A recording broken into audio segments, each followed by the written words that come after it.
Legend, mythology, or wishful thinking. Christmas is a great story, but it would never pass the scrutiny of a law-educated journalist at the Chicago Tribune, right? Well, that's what Lee Strobel thought for years until he met the Delgado family. In the case for Christmas, award-winning journalist and former atheist Lee Strobel asked one powerful question.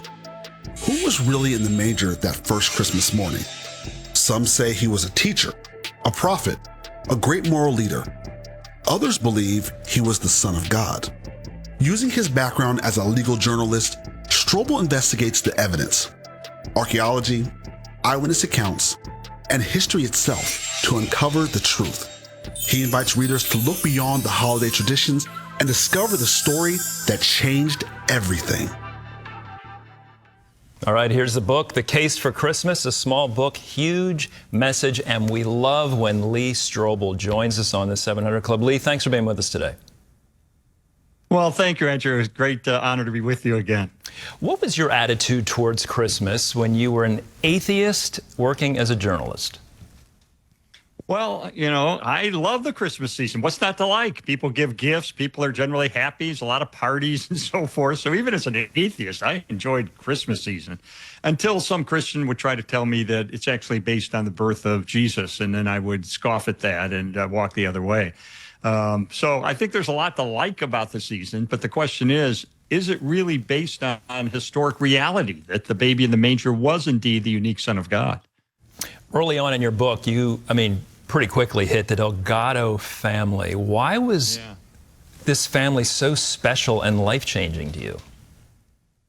Well, I was a young reporter, atheist at the Tribune. I wrote an article that was published on Thanksgiving about a family that had virtually no possessions. I mean, they had no food, no money, no heat in their hovel that they lived in. They were just absolutely devoid of possessions, no coats in the cold Chicago winter. And yet they had, what struck me was no sense of victimization or self-pity. They had a strong faith in God, and it encouraged them, and it strengthened them. And I was perplexed by this as an atheist. So on Christmas Eve, I went to visit them again, and the Tribune readers had showered them with a treasure trove of gifts. I mean, their place was full of appliances and food and cash and presents and beds and all kinds of stuff, coats I said, think of all this. And because what shocked me was I interrupted them packing up much of their newfound wealth to give it away. And this elderly woman said, well, our neighbors are still in need. We cannot have plenty while they have nothing. This is what Jesus would want us to do. Which really shocked me. I said, well, do you appreciate all the stuff the Tribune readers provided? And she said, oh, this is wonderful. This is a gift from God. But Lee, that's not his greatest gift. His greatest gift is Jesus. We celebrate that tomorrow. And it just struck me the stark contrast between these people who originally had nothing and yet had faith and had joy, while I had everything I needed materially, but as an atheist, my soul was as barren as the hovel in which they had lived. So it had a big impact on me. And I think they were a link in a long chain of circumstances and events that ultimately led me to faith 7 years later. Yeah, and so you set out to answer a crucial question. Who was really in the manger that first Christmas? So what were some of your findings? Yes. Well, you know, we've got two excellent historical accounts of the birth of Jesus in the Gospel of Luke and the Gospel of Matthew. Luke was sort of a first century investigative reporter. He said, I carefully investigated everything so I could write an orderly account about the certainty of what took place. And so he writes from Mary's perspective. I believe he interviewed Mary. If not, he probably interviewed Susanna and Johanna, who he quotes in his Gospel. So his Gospel is written from Mary's perspective. Then Matthew, who was a disciple, writes from Joseph's perspective. And Matthew had become a leader of the church in Jerusalem. Well, one of the other leaders was James, the brother of Jesus. So he probably told Matthew about the perspective from the male side of the family. And so here we have two very early consistent, although different, accounts of the birth of Jesus. And people say, well, why doesn't Mark's gospel record it? Well, Mark's gospel starts a little later in the life of Jesus. And interestingly, in Mark 6, chapter 3, he refers to Jesus as Mary's son. You would never do that in first century Jewish culture. It'd always be the father's son. It would have been Joseph's son, even if Joseph were deceased at the time.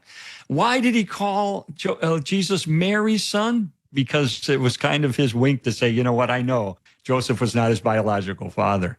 And then John, why didn't John mention it? Well, John doesn't repeat everything in the other gospels. He wrote the last gospel, and he has this grand opening about the incarnation. In the beginning was the Word, and the Word was with God, and the Word was God, and the Word came into our neighborhood, so to speak, and moved in. In other words, the incarnation actually occurred. So he writes from a theological perspective. But what's interesting is he had a disciple by the name of Ignatius, and his follower wrote a letter in which he says Jesus, quote, was really and truly born of a virgin. So he affirms the virgin birth of Jesus. Where did he get that? I think from John, who was his mentor. What about the messianic prophecies and fitting them all into the Christmas story? I know we don't have a whole lot of time. Can you comment on that? Yeah, there were number of prophecies about Jesus. In Micah chapter 5, verse 2, it talks about the Messiah would be born in Bethlehem, which he was. And in Isaiah, we have a prediction that a virgin would give birth. Now, skeptics say, well, wait a minute, that's not the right word in Hebrew for virgin. No, there was no single word in ancient Hebrew for virgin. The word used, Alma, means a young maiden, and a young maiden was considered to be a virgin in those days.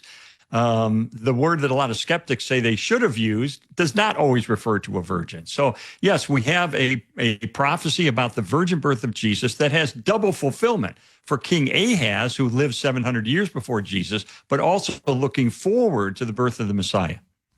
Lee, your search brought you to the conclusion that Christmas is based on historical reality. How did it transform your life? Oh, well, the best stories are the ones that are true. And, you can have a wonderful story that's inspiring, that's fictional, and somebody made it up, and you go, oh, that's fun, that's interesting. But when you know it's true, it changes everything. It gives you a sense of awe and wonder at the incarnation of the Son of God, who came on a mission to redeem humankind. It's mind-blowing and inspiring. So The Case for Christmas, small book, huge message. You've written a lot of books. With this one specifically, what impact do you want it to make on your readers? Well, we made it very inexpensive, and the hope was that Christians would read it and it would deepen their faith, but that they give it away or buy extra. I bought personally, it cost me, I had to buy my own book. I bought 300 copies just to give away to people that I encounter between now and Christmas, flight attendants and clerks at stores and waiters and waitresses. I'm just giving them out right and left because the gospel is in it. And my hope is that people will seize this opportunity of the Christmas season when people are more spiritually sensitive and share this kind of news with them that Christmas is true. And it fits in a stocking, too. So there's another gift idea. Yeah, that's right. It's a spiritual stocking stuffer. That's right. Lee, as always, thanks so much for being with us. We really appreciate it. Thank you, Andrew. Great to be with you. Lee Strobel's book is called The Case for Christmas, and I urge you to get a copy. They're available everywhere.